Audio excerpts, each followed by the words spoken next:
Koha e pajisjes me kartë identiteti nga 14 ditë tashmë mund të bëhet për brenda 3 ditësh. Risia është lançuar nga Identitet, kompania shtetërore e prodhimit të dokumenteve biometrike, duke sjellë një shërbim të ri për qytetarë shqiptar, përkatësisht identitetin më të shpejtë.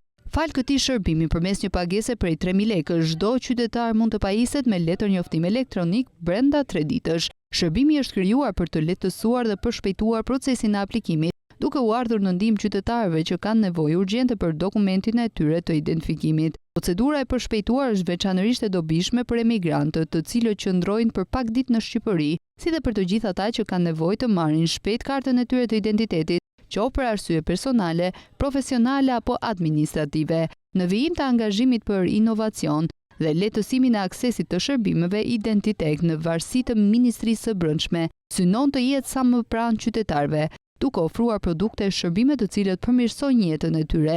Aplikimi kryhet në çdo zyrë Identitet në të gjithë Shqipërinë. Procedura është e thjeshtë: blini kuponin, merrni me vete dokumentin e vjetër apo vetë deklarimin e humbjes, vjedhjes nga IL-BINJA, bëni aplikimin në një nga zyrat e Identitet, tërhiqni kartën e re po aty ku keni bërë edhe aplikimin. Ky shërbim është i aksesueshëm për të gjithë qytetarët shqiptar, duke përfshirë ata që pajisen për herë të parë me letër njoftim elektronik, ata që rinovojnë dokumentin e skaduar dhe ata që kërkojnë zëvendësim për shkak të skadimit, dëmtimit apo humbjes së tij.